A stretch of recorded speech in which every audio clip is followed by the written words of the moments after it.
मनुष्य जन्म दुर्लभ है, दुर्लभ मनुष्य जन्म को पाके हमको दुर्लभ चीज़ ही प्राप्त कर लेनी चाहिए। जैसे कि परमात्मा, वो सबसे दुर्लभ है। ब्रह्म ज्ञान सबसे दुर्लभ है, आसानी से नहीं मिलता किसी को भी, वो हमें प्राप्त करना चाहिए। और पर इस तरह की रतिमति होनी चाहिए, साधना चाहिए, और नितांत कठोर साधना चाहिए। आप परमात्मा को पाना चाहोगे, ज्ञान को पाना चाहोगे, तो आपको उसके लिए कठोर साधना भी करनी पड़ेगी। सस्ता सौदा नहीं है। आप सोचो बड़ा सस्ता सौदा है, सरलता से हमें मिल जाएगा, गुरु ने कहा बस आके बैठो तुम्हें ज्ञान मिल जाएगा, तो हम अपने से मेहनत ही ना करें। मगर ये है कि शीश दे तो ईश पाए। जब हम अपना शीश अर्पण करते हैं, अपना ईगो, अपना अहंकार देते हैं, तब हमको परमात्मा की प्राप्ति होती है। जो अपना शीश रख के बैठा रहता है उसको थोड़ी ना परमात्मा मिलते हैं। और जो अपना अहंकार विकार भरा, ये जो गर्व भरा मस्तक है, यही अर्पण कर देता है, तो बाकी सारा संसार भी उसको पूजनीय मानता है। गणेश जी की प्रथम पूजा होती है, तो गणेश जी का जो पहला अपना सर था वो कट गया और दूसरा लगा, हाथी वाला लगा, तो देखो वो पूजनीय कहलाते हैं। तो हम भी अपना अहंकार वाला शीश काट देते हैं, और फिर हमारे को गुरु जो है वो इतना विद्वान बना के, विद्वता वाला, ज्ञान वाला, ऐसा हमारा जीवन बना के देता है, बुद्धिमानी वाला, कि तब सब लोग आपकी महानता गाते हैं। अगर आप अपने को कुछ बना के चलते रहोगे तो फिर आपको परमात्मा की प्राप्ति नहीं होगी, ना लोग आपको अच्छा कहेंगे। तो बात चल रही थी अभी कि मुझसा बुरा ना कोई, ये बुरा जो देखन मैं चला, बुरा ना मिलिया कोई, और जो दिल खोजा अपना, तो मुझसा बुरा ना कोई। मतलब हमारे अंदर जो अहंकार है, इससे बुरा तो कुछ हो ही नहीं सकता ना। हम हर एक में दोष देखते हैं, इसका मतलब दोष देखने वाली दृष्टि हमारी है। हम अपने में कमी नहीं देखते, दूसरे में कमी देखते हैं, तो वो हमें दूर करनी है। आप देखोगे मेरी दूसरे के प्रति जो इच्छा जुड़ी हुई है, जो स्वार्थ जुड़ा हुआ है, उसकी वजह से मेरा मन भी मलिन है और मुझे दूसरे में खोट दिखता है। अगर हम किसी से किसी प्रकार की इच्छा ही नहीं रखते हैं, हमारा कोई स्वार्थ नहीं है, तो आपको सब अच्छा दिखेगा। क्योंकि जब आपके अंदर में इच्छा नहीं है, आपके अंदर में स्वार्थ नहीं है, तो आपका ही मन तो निर्मल हो गया, आपका ही मन तो अच्छा बन गया। तो कोई बुरा नहीं है भले मन के वास्ते। जिसका मन भला हो जाता है, अच्छा हो जाता है, तो उसके अंदर फिर कोई बुराई रहती नहीं है, उसके अंदर कोई खराबी रहती नहीं है, उसको फिर सब अच्छे अच्छे दिखते हैं। अपने अंदर मन को साफ करो, मन निर्मल करो। जिसका मन शांत होगा, स्थिर होगा, मलिनता से रहित होगा, उसको तो भगवान भी ढूंढते हैं कि ऐसा कोई भक्त दिखे जिसके अंदर कोई इच्छा नहीं है। इच्छा रख के तो सब उसको प्रेम करते हैं, सब उसकी पूजा करते हैं, लेकिन कोई विरला होता है जो कि कुछ चाहता ही नहीं है। तो ऐसे भक्त के लिए तो भगवान उसके पीछे पीछे घूमता है, लाओ इसकी कौन सी आवश्यकता है, मैं पूरी करता चलूँ, क्योंकि ये मांग रहा तो कुछ है नहीं, हमसे मांगता कुछ भी नहीं है, तो फिर हम इसकी इच्छा पूरी करते चलें। ये इतना अपने आप को आप समान बना चुका है। तो भगवान में और तुम में अंतर इच्छाओं के कारण से ही है। तुम खुद खुदा थे, खुद भगवान थे, ब्रह्म स्वरूप थे, लेकिन तुम्हारे अंदर में इच्छा आ गई, चाह आ गई, तो तुम ब्रह्म से जीव बन गए, भगवान से आप इंसान बन गए। और जब आप इंसान बने हुए हो, गुरु की कृपा से ज्ञान मिला, आपने अपने को फिर चाह रहित कर लिया, इच्छा रहित कर लिया, तो आप वापस भगवान बन जाते हैं। जिसमें कोई चाह नहीं है वो भगवान का स्वरूप है। अक्सर होता है कि गुरु को भगवान क्यों मानते हैं, गुरु को भगवान क्यों कहते हैं। जब आपको ये महसूस हो जाता है, दिखता है कि इसके अंदर अपनी कोई चाह नहीं है, तो वो तो फिर इतना शुद्ध है ना, भगवान का रूप तो है ही, फिर उसको भगवान समझने में और बोलने में हमको क्या परेशानी है। आप भगवान शब्द से ये जोड़ लेते हो कि वो ऐसे चमत्कार कर ले जो केवल भगवान ही कर सकते हैं। आंधी बारिश आए, पानी आए, सूरज निकला, ये वो, प्रकृति को अपने इशारे पे चला सकना, जो चाहे कर सकना, तो वो भगवान का काम होता है। लेकिन जिसके अंदर चाह नहीं है वो भगवान का स्वरूप हो जाता है, तो हम उसको भगवान कह सकते हैं। आप बोलोगे गुरु भगवान हो तो हमारे घर में फलाने की मृत्यु हो गई, उसको जीवित कर दे, आशीर्वाद दे दे, ऐसा बना दे, वैसा बना दे, भाग्य संवार दे, तो आपकी चाह हो जाती है ना। और वो कुछ करेगा आपके मन के मुताबिक, तब आप उसको भगवान मानोगे।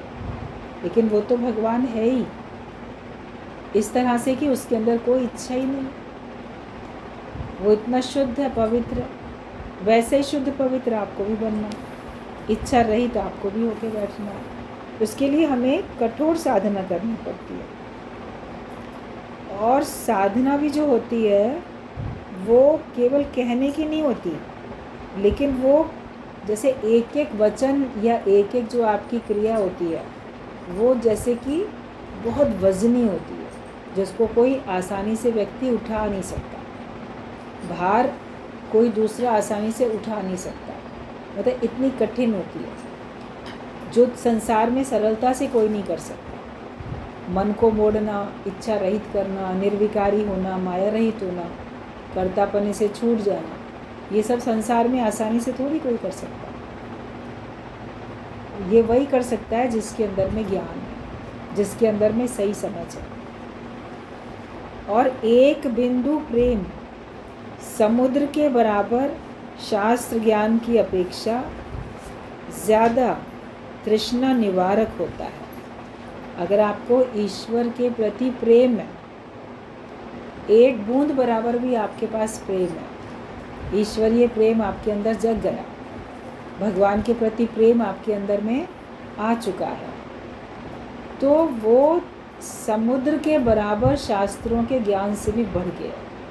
मतलब आपने बहुत सारे शास्त्र पढ़े, बहुत सब कुछ समझ लिया, लेकिन एक बूंद अगर प्रेम की है आपके पास तो समुद्र के बराबर शास्त्र ज्ञान की अपेक्षा ज़्यादा तृष्णा निवारक होती है। मतलब बहुत ज्ञान भी आप ले लो तो भी आपके अंदर की इच्छाएं, कामनाएं, तृष्णाएं नहीं जाती हैं। लेकिन प्रेम हो जाता है तो आपकी इच्छाएं, कामनाएं, तृष्णाएं सब खत्म हो जाती हैं। जब आपका भगवान से, गुरु से प्रेम हुआ तो समझो आपका परमात्मा से ही तार जुड़ गया, भगवान से ही आपका योग लग गया, और फिर जगत की चाह नहीं रहती है। तो एक बूंद ब्रह्म ज्ञान की बोला, मस्त करे दिन रैन, तो ऐसे एक बूंद भी प्रेम है ईश्वर से तो वो आपके समुद्र बराबर शास्त्रों के ज्ञान से भर के, मतलब उस ज्ञान से आपका देह अध्यास नहीं जा सकेगा, इच्छाएं, कामनाएं नहीं समाप्त हो सकेंगी, जो कि गुरु के प्रेम में रह के हो जाती हैं। आप सब लोग प्रेम में आके बैठे हो, आपके अंदर से अब जगत की इच्छाएं कितनी ख़त्म हो गई हैं। जितना जितना प्रेम बढ़ा होगा उतना उतना आपने जगत को मिथ्या मान लिया हो। गुरु यही काम तो करता है। संसार की जो विद्याएं होती हैं, संसार की जो कलाएं होती हैं, वो आपको बंधन में लाती हैं, लेकिन जो ब्रह्म विद्या है, ब्रह्म ज्ञान है, ये आपको बंधन से रहित कर देता है। ये आपको इच्छा कामना से ऊंचा उठा देता है। वहाँ तो आपकी इच्छाएं, कामनाएं बढ़ती हैं। मैं इतना पढ़ लिख गया, मुझे इतने रुपए की नौकरी मिलनी चाहिए, मैं इतना विद्वान हूँ, मेरा इतना काम अच्छा होना चाहिए, इतना मिला और आगे हो, व्यापार में और उन्नति हो, यहाँ तक पहुँच गया, उसके आगे पहुँच जाऊँ, तो उसमें तो इच्छाएं बढ़ती जाती हैं। लेकिन जो ईश्वरीय प्रेम है उसमें आप इच्छा रहित होते जाते कि मैं कुछ भी नहीं हूँ, परमात्मा जो है वो तू ही है। उसमें ही भक्त को तो अपने को गुम करने में आनंद आता है। जगत में अपने को बनाने में खुशी मिलती है और प्रेम में अपने को मिटाने में खुशी मिलती है। ये अंतर हो जाता है। तो अगर हमारे अंदर भगवान के प्रति प्रेम जगा है तो हम भाग्यशाली हैं। प्रेम है मानो खीर, मलाई, माखन और शास्त्र आदि अपरा विद्याएं हैं मानो मठा, मतलब कि सॉलिड आपको मिलता है प्रेम से, और बाकी तो छाछ है। क्योंकि संतन माखन खा लियो और छाछ पिए संसार। तो जो शास्त्रों का ज्ञान है वो छाछ के बराबर है, और जो ईश्वरीय प्रेम है वो तो बिल्कुल मक्खन के बराबर है। विचार, शास्त्र व्याख्या, वक्तृता आदि ये सब निम्न श्रेणी के लोगों के लिए हैं। वे उन्हें लिए बैठे रहे तो उन्हें बैठने दो। जो मट्ठा पीना चाहे पिए, तुम जितना हो सके खीर मलाई और मक्खन खाओ। ये जो संसार में है उनको वही पीने दो, उनको वही हजम होगा। हर एक को तो दूध मक्खन घी मलाई हजम भी नहीं होती है। उनका हाजमा ही ऐसा है कि उनको हजम ही नहीं हो पाता। भारी है ना ये, तो ब्रह्म ज्ञान भारी है। ये हर एक को आसानी से कहाँ हजम होएगा। उसके लिए आपके अंदर में इतनी हजम करने की शक्ति होगी तभी तो हजम हो पाएगा। तो ऐसे संसार वालों के लिए ये सब है, शास्त्र सत्संग के ऐसे प्रवचन। लेकिन जब आप उससे ऊंचे उठ जाते हो तो आपको उन सब की आवश्यकता ही नहीं रहती है। आप ईश्वरीय प्रेम में पूरे डूबे रहते हो। तो वो सब जैसे कि शास्त्रों की व्याख्या करना या बहुत बोलना, सुनना, बोलना, अधिक वक्ता बन गए, बड़े अच्छा बोल रहे हैं, लोग सुन रहे हैं, उसी से अपने को बहुत महान समझने लग जाते हैं। तो ये सब जो है निम्न श्रेणी के लोगों के लिए, और वो उन्हीं को ही पाने के लिए जाते हैं। बस कथा सुनी चले आए, प्रवचन कहीं हो रहे हैं सुना चले आए। जीवन में पूरा उतारने के लिए बोलोगे तो वो कहेंगे कहाँ उतरेंगी ये सारी बातें। अच्छी बातें हैं, सुन लेनी चाहिए। सारा ज्ञान थोड़ी अपने अंदर में उतारा जा सकता है, कुछ कुछ बातें उतार सकते हैं, तो उतने तक ही वो लोग सीमित रहते हैं। लेकिन जो तत्व का ज्ञान है वो कोई विरला अंदर ले जाता है। जैसे आपने जब मक्खन निकाला तो तत्व जो है वो मक्खन है, और उसका जो छाछ है वो अलग चीज़ है। तो वहाँ पे जब जो भी उच्च श्रेणी के हैं, मतलब कि बौद्धिक विकास जिनका हो चुका है, विवेक जिनका खुल चुका है, वो उस तत्व को ग्रहण करके जाते हैं। और साधारण लोग छाछ को उठा के वो पी के जाते हैं। कोई सरल बातें लेके जाता है, कोई तत्व की बातें अपने जीवन में उतारता है। जैसी जैसी योग्यता आपके अंदर में बढ़ती जाती है, उसी हिसाब से आपकी ग्रहण करने की शक्ति भी बदलती जाती है। आपको समझ में आता है क्या चीज़ मेरे लिए अधिक फ़ायदेमंद है। छोटा बच्चा होगा, वो बाहर से चमकीली कोई भी चीज़ को उठा लेगा। ना समझ होगा तो वो ज़्यादा आकर्षक जो वस्तु होगी उसको उठाएगा। लेकिन जब बड़ा होगा, समझदार होगा, तो कीमती चीज़ को उठाएगा। मान लो गोल्ड की बनी हुई, सोने की बनी हुई कोई चीज़ है, वो रखी है, एक तरफ आर्टिफिशियल भी रखी है। तो जो नासमझ होगा वो तो आर्टिफिशियल ज़्यादा उसको सुंदर लग रहा है, अच्छा लग रहा है, तो वो ले लेगा कि नहीं मैं तो ये लूँगा। लेकिन जो समझदार होगा बोलेगा नहीं, ये जो गोल्ड की बनी हुई चीज़ है, ये भले चाहे हमको बहुत सुंदर नहीं लग रही है, इसका डिज़ाइन हमें अच्छा नहीं लग रहा है, मगर अगर चॉइस है, फ्री में हमको लेना है, तो लेंगे तो हम सोने की चीज़ लेंगे, क्योंकि वो सॉलिड है। तो जिसकी दृष्टि तत्व पे होती है, तत्वदर्शी जो होते हैं, वो तत्व ज्ञान को ही लेते हैं। और बाकी लोग सांसारिक ज्ञान में अपना मन बहलाते रहते हैं, उनको उसी में अच्छा लगता रहता है कि जो मट्ठा पीना चाहे उसे पीने दो, ये जो संसार के सुखों में रहना चाहता है उसको रहने दो, लेकिन तुम तो जितना हो सके तत्व ज्ञान ले लो। तुमको अगर समझ में आई बात कि हमारा फ़ायदा इसी से, ब्रह्म ज्ञान से ही हमारा फ़ायदा है, तो हमको तो ब्रह्म ज्ञान लेना चाहिए। पवित्रता ही सत्यम शिवम सुंदरम का चिर तुषार मंडित कैलाश धाम है। पवित्र हृदय में ही वे प्रतिभात होते हैं। पवित्र हृदय में ही समस्त महान तत्वों का स्फुरण होता है। यही तो परमाणु तत्व, पंच तन्मात्र तत्व, देह तत्व, अर्थात देह के भीतर क्या होता है और क्या नहीं होता, और उसमें व्यतिक्रम होने से क्या क्या रोग होते हैं, नक्षत्र समूह की गति और क्रिया, पदार्थ विज्ञान, ज्योतिष शास्त्र आदि का आविष्कार हमारे योगी ऋषियों मुनियों ने अनेक युग पूर्व ही कर डाला था। ये कैसे संभव हुआ होगा भला? उनके पास तो कोई दूरवीक्षण और अणुवीक्षण प्रभृति वैज्ञानिक यंत्र, अनेक रासायनिक द्रव्यों से परिपूर्ण प्रयोगशालाएं, लेबोरेटरी आदि भी नहीं थे। उन्होंने शुद्ध मन की एकाग्रता, अंतर्दृष्टि की सहायता से ही अनेक गुण तत्वों का आविष्कार किया था, जो वर्तमान सभ्य जगत की पंडित मंडली को भी विस्मय में डाल देने वाले। आप वेद शास्त्र पढ़ो, उसमें पुराने समय से, युगों युगों पहले से जो बातें लिख गई हैं, तो उस समय के संतों ने, ऋषि मुनियों ने जो लिख दिया, उन बातों को आज वैज्ञानिक लोग जो हैं आविष्कार कर करके सिद्ध करने की कोशिश करते रहते हैं। और जब वो पाते हैं कि ये बिल्कुल ठीक है, तब आश्चर्य होता है कि कैसे कर सके वो लोग कर। इतना युगों से पहले से इतनी जैसे उच्च कोटि की ये सब जो भी उपलब्धि थी हुई, और अब बाद में समझ में आता है। आध्यात्मिक उपलब्धि की तो बात छोड़ दो, आप वैसे भी देखो बहुत पुराने ज़माने की जो बिल्डिंग वगैरह बनी हुई हैं, उनमें जो आर्किटेक्ट है, उनमें जो बात है वास्तु के हिसाब से भी और भी कला के हिसाब से भी, कभी बहुत सारी बिल्डिंग ऐसी हैं जो आज भी आश्चर्य में डालती कि कैसे कर पाए। कभी बहुत ऊंचे ऊंचे पहाड़ों पर, बीच में नदी बह रही है, दोनों तरफ ऊंचे ऊंचे पहाड़, चट्टानें हैं, और उन पर्वत श्रृंखलाओं पे, पहाड़ों पे बड़ी बड़ी मूर्तियाँ जैसे गढ़ी हुई हैं। तो वो इतनी ऊंचाई पे ऐसे खड़े होके उसमें कैसे किसी ने बना ली? मनुष्य ने ही बनाई है वो सब कलाकारी मूर्तियाँ, अपने आप तो नहीं बन गई हैं। तो लगता है कि कितनी कठिनाई से कैसे बना ली गई।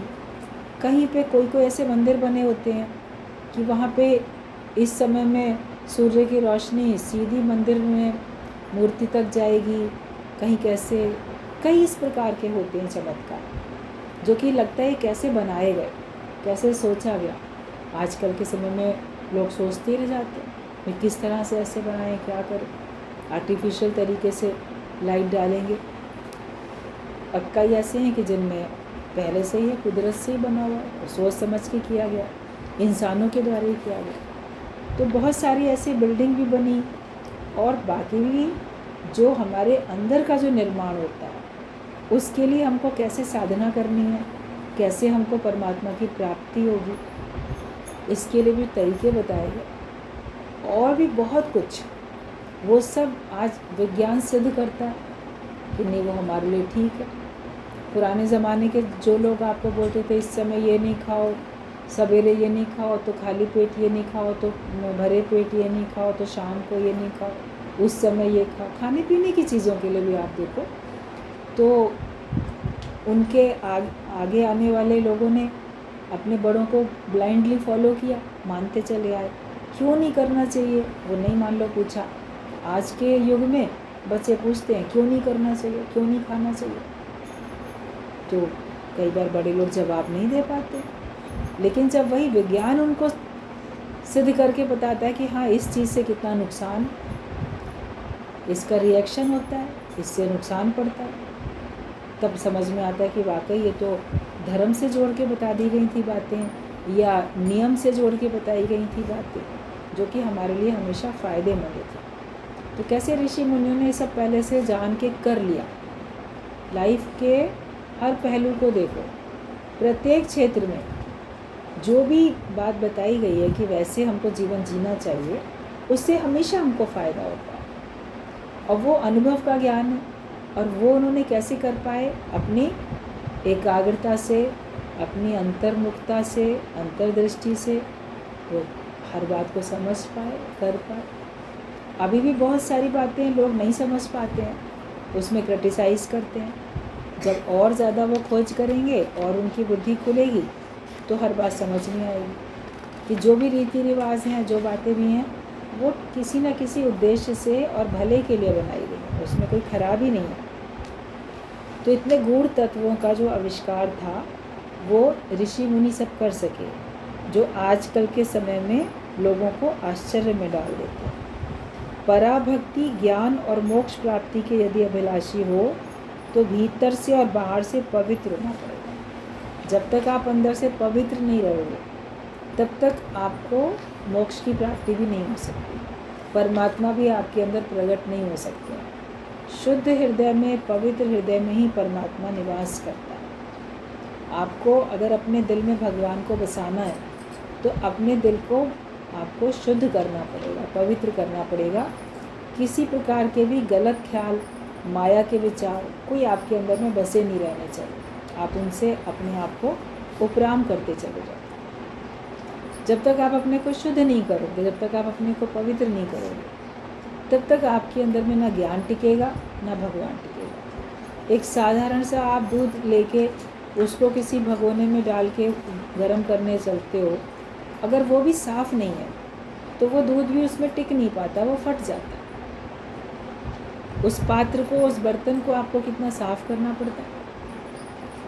तो अपने हृदय रूपी पात्र को भी तो साफ़ करना पड़ेगा, तभी तो ये ज्ञान टिकेगा और तभी तो भगवान टिकेंगे।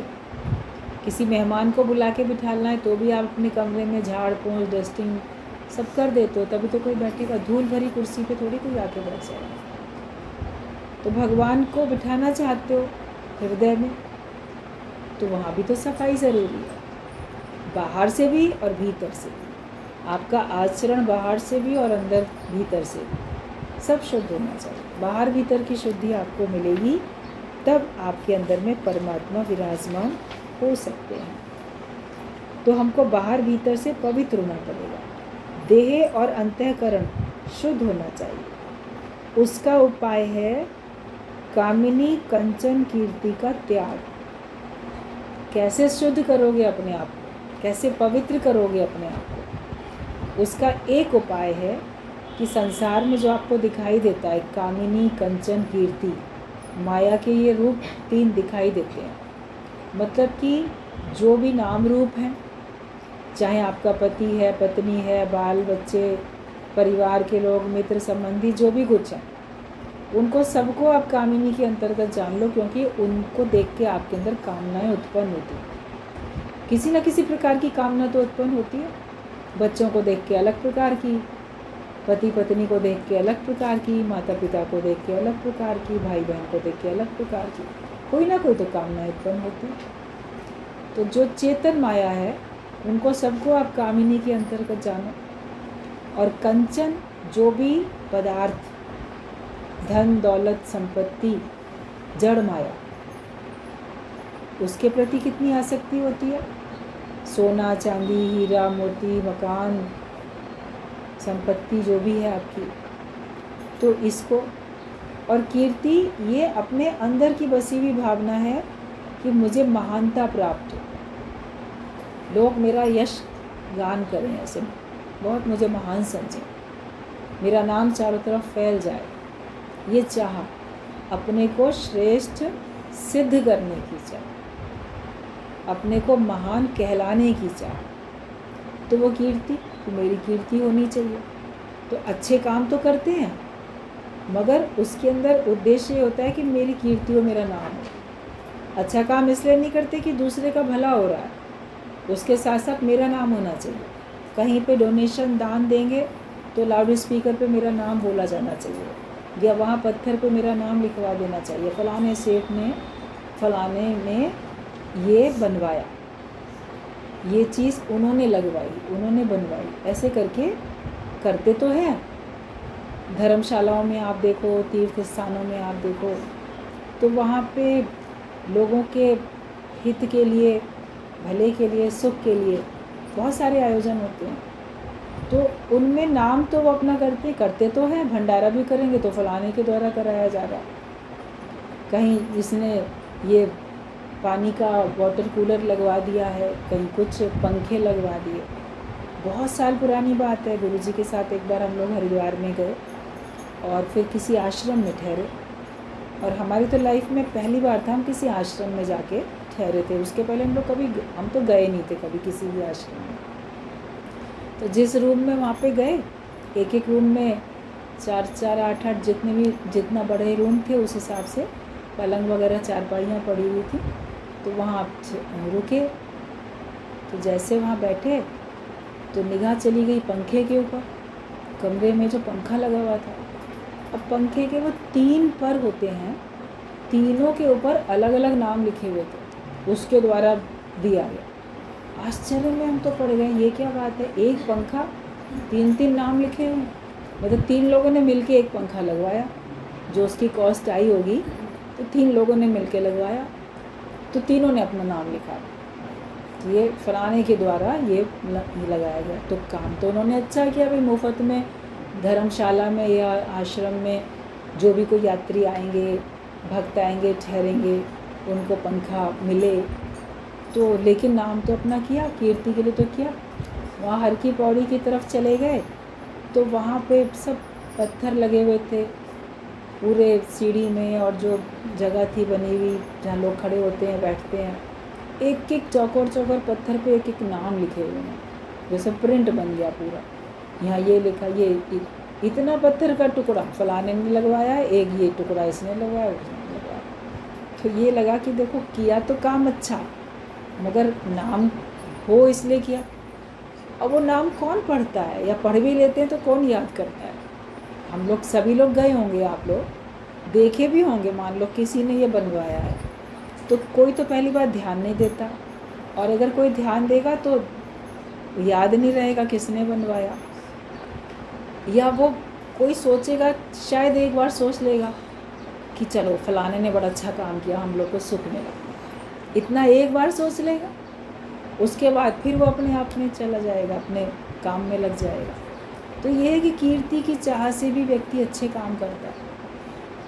तो अगर हम अपने मन को शुद्ध करना चाहते हैं, मन को पवित्र करना चाहते हैं, तो हमको कामिनी, कंचन, कीर्ति का त्याग करना पड़ेगा। ये तीनों चीज़ों का जब अंदर से त्याग हो जाएगा तब आपका अंतःकरण शुद्ध होगा।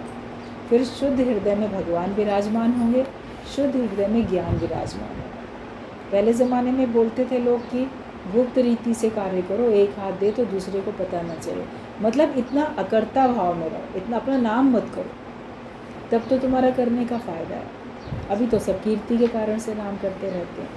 तो यही बताया कि अगर अंतःकरण को शुद्ध करना है, अपने देह को और अंतःकरण को शुद्ध होना चाहिए, उसका उपाय है कामिनी, कंचन, कीर्ति का त्याग। अत्यंत कठिन है पर असाध्य नहीं है बहुत कठिन, लेकिन ये असाध्य नहीं है कि कोई कर ही नहीं सकता। जो चाहते हैं वो कामिनी, कंचन, कीर्ति का त्याग करके बैठे हैं, वो त्याग भावना में बैठे हैं, उनसे कार्य भी अच्छे होते हैं और उनसे जड़ या चेतन माया का उपयोग भी होता है, लेकिन वो उसमें लिपायमान नहीं होते। एक होता है उपयोग करना, एक होता है उपभोग करना। तो जो ज्ञानी होता है वो उसका सदुपयोग करता है, अच्छा उपयोग करता है, और उपयोग में योग शब्द जुड़ा हुआ है, मतलब वो भगवान से योग भी लगाता है। जो भी कुछ है वो उसको भगवान की कृपा मानता है और वो उसको भगवान की तरफ ले जाने में सहायक होते हैं। ये जो तेरे तन मन प्राण है, ये तो प्रभु मिलन का सामान है, और जो भी कुछ मिल रहा है, सहयोग किसी का मिलता है, तो वो सब भगवान की तरफ जाने के लिए, परमात्मा की तरफ उसको पहुंच जाए वो, इसके लिए। तो ये करता। बाकी संसार में तो लोग भोग भोगते हैं, बड़ा सुख भोग रहे हैं, बड़ा दुख भोग रहे हैं, तो धन का वो उपभोग करता है, वो उपयोग नहीं करता, वो बहुत खूब लोभ करके और अपना सुख लेता है उसमें, मुझे मिले, और बड़ा उसमें वो आनंदित अपने को महसूस करता है। तो हमें करना है सदुपयोग। तो कामिनी, कंचन, कीर्ति का त्याग अत्यंत कठिन है पर असाध्य नहीं है। प्राणपण से चेष्टा और अभ्यास, पुरुषार्थ और साधन सब के द्वारा ही ये कार्य सिद्ध होते हैं, और पुरुषार्थ भी भगवत कृपा बिना नहीं होता। जो आप पुरुषार्थ भी करते हो परमात्मा को पाने के लिए, तो वो भगवान की कृपा के बिना होता नहीं है। तो अपने में अहंकार मत कर लेना कि मैं बड़ा पुरुषार्थी हूँ, मैं बड़ा पुरुषार्थ करता हूँ। आप ये बोल देना कि बस भगवान की कृपा से मैं कर पा रहा हूँ, तब आप अहंकार से छूटोगे। व्यक्ति के अंदर में लोग अहंकार डालते हैं, अरे तुम क्या नहीं हो, तुम कितने महान हो, तुम कितने अच्छे हो, तुम कितना काम कर रहे हो। प्रशंसा करेंगे उसके मुख पे तो उसके अंदर धीरे धीरे अहंकार पनप जाएगा, और अहंकार तो गिरावट का कारण बनता है। तो हमें पुरुषार्थ भी अगर हम करते हैं तो भगवान की कृपा से होता है, यही हमको सोचना है।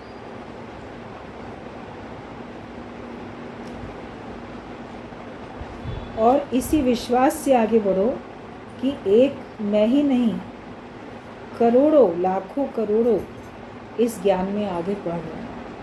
एक अकेला मैं ही नहीं हूँ, या जो 2-4 मैं देखता हूँ जिन लोगों को, अकेले केवल यही नहीं है, लेकिन पता नहीं सृष्टि में न जाने कितने हैं जो परमात्मा को पाने के लिए पुरुषार्थ करते हैं, और सब आगे बढ़ रहे हैं।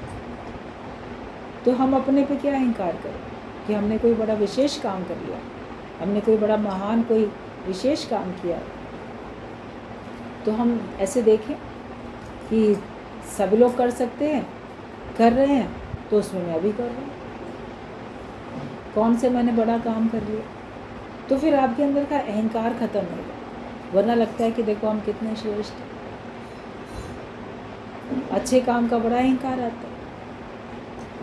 एक दृष्टांत चलता था कि एक आदमी था, उसको कहीं दूसरे शहर जाना था किसी काम से, उसका बच्चा भी चल पड़ा, साथ में बेटे को भी ले गया। तो जब ले गया बेटे को, तो रात में किसी सराय में रुके वो लोग, तो वहाँ पे सवेरे सवेरे उठ के जो पिता था वो सवेरे वाली पहली नमाज़ पढ़ने लगा। तो उसका बेटा भी जाग गया। अपने घर में तो बच्चे कभी देर तक भी सोते रहते हैं, नहीं भी पढ़ते हैं, नहीं भी करते हैं। वो उठ गया और वो भी अपने पिता के साथ नमाज़ पढ़ने लगा। जब वो नमाज़ पढ़ के उठा तो कहता है कि पिताजी हम लोग कितने अच्छे हैं, देखो सवेरे सवेरे हम नमाज़ पढ़ रहे हैं, बाकी लोग तो सराय के धर्मशाला के लोग ना अभी तक सोए पड़े।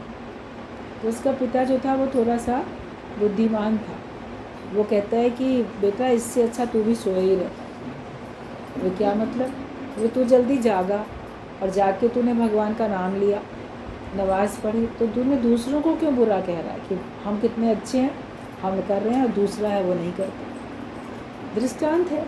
और अक्सर ऐसा होता है, आप देखो आप कोई अच्छा काम करते हो तो आपकी नज़रें औरों को देखती हैं, मन तुलना करने लगता है कि मैं कितना अच्छा हूँ, देखो मैं करता हूँ, फलाना नहीं करता, मेरा पड़ोसी नहीं करता, मेरा संबंधी नहीं करता, मेरा घर का व्यक्ति नहीं करता, मैं करता हूँ।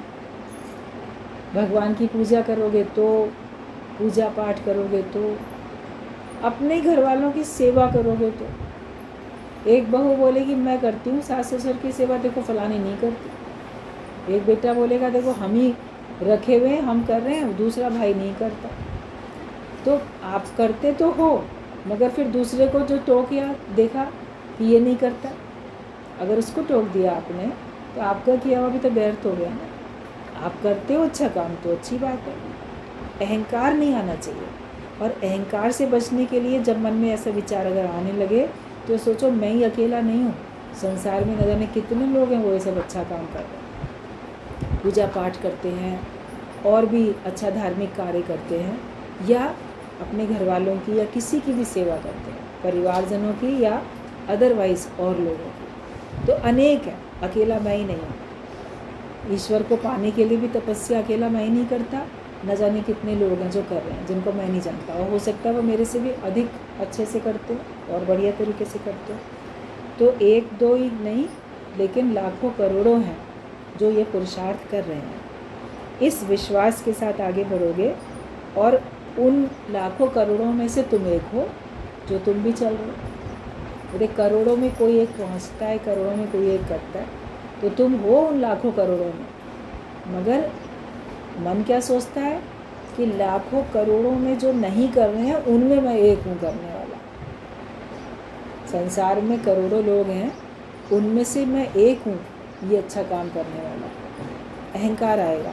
मगर ये सोचो लाखों करोड़ों जो कर रहे हैं उन करने वालों में एक मैं भी हूँ, तो फिर आपका अहंकार खत्म हो जाएगा। वरना भगवत गीता में आता है ना कि करोड़ों में कोई एक सुनता है, करोड़ों में कोई एक जीवन बनाता है, कोई एक आगे बढ़ता है, कोई एक मुक्त होता है। ऐसे पूरी बात भगवान ने बोली। तो मोटे तौर पे तो यही ले लेते हैं लोग कि हाँ संसार में करोड़ों लोग हैं, उनमें से कोई विरला एक आगे बढ़ता है। मगर अहंकार नहीं आना चाहिए। उसमें भी तो करोड़ों ही है ना जो सुन रहे हैं, उन करोड़ों में एक तुम भी सुन रहे हो, और कई करोड़ हैं जो और तपस्या कर रहे हैं, उनमें से तुम भी एक कर रहे हो। तो इस विश्वास के साथ आगे बढ़ोगे तो आप बढ़ जाओगे। संसार में ज़्यादातर लोग ज्ञान पापी हैं, मतलब जानने समझने के बाद भी पाप कर्म करना तो छोड़ते ही नहीं। संसार में ज़्यादातर लोग आप देखोगे जिनके पास बोलने का तो ज्ञान बहुत है, बहुत बोल रहे हैं वो लोग, लेकिन ज्ञान बोलने वाले बहुत हैं, उसके बावजूद भी वो पाप कर्म में तो लिप्त है। तो आप उनको ज्ञानी तो नहीं बोल सकते ना। ज्ञान उनकी बुद्धि तक या वाणी तक सीमित है, उनके हृदय में नहीं बसा, उनके व्यवहार में नहीं उतरा, उनके कर्म ज्ञान अनुसार नहीं है, तो वो करते तो पाप कर्म हैं, तो वो ज्ञान पापी कहलाएंगे फिर। मतलब ज्ञान जानते भी हैं और उसके बाद भी पाप कर्म करना नहीं छोड़ते हैं, और ऊपर से अज्ञानता का ढोंग रचते और रोना रोते हैं। ज्ञान पापी असल नास्तिक है, पापी का परित्राण है, पर ज्ञान पापी के लिए मोक्ष नहीं है। जो जागता हुआ सो रहा हो उसे भला कौन जगा सकता। जो सचमुच में सोया है उसको आवाज़ दे के झंझोड़ के आप जगाओगे एकदम से वो जाग जाएगा, लेकिन जागा हुआ है वो एक्टिंग करके सो रहा है, उसको आप कितनी भी आवाज़ दे तो वो बोलेगा ही नहीं, सुन भी रहा है बोलेगा नहीं, क्योंकि वो जागना चाहता नहीं है, वो उठ के कार्य करना नहीं चाहता, वो दूसरों को ये शो करना चाहता है कि मैं तो जो हूँ सो रहा हूँ। तो कितने जब ऐसे हैं कि वो ऊपर से अरे हम तो अज्ञानी हैं, हम तो सांसारिक व्यक्ति हैं, हम तो ऐसे हैं, हम तो वैसे, ये कह के छूटना चाहते हैं। तो ऐसे लोगों को तो मुक्ति मिल नहीं सकती, जो कि व्यवहार में ज्ञान को ना उतारें और सोचें कि हम ज्ञानी बन जाएंगे या हमको भगवान की प्राप्ति हो जाएगी, तो वो दिखाते हैं केवल ऐसा। तो फिर जो सोया हुआ है उसको जगा सकते हो, लेकिन जो जागने के बाद भी सोता हुआ एक्टिंग करे तो उसे कौन जगा सकता है। धर्म लाभ बच्चों का खेल ही तो नहीं है।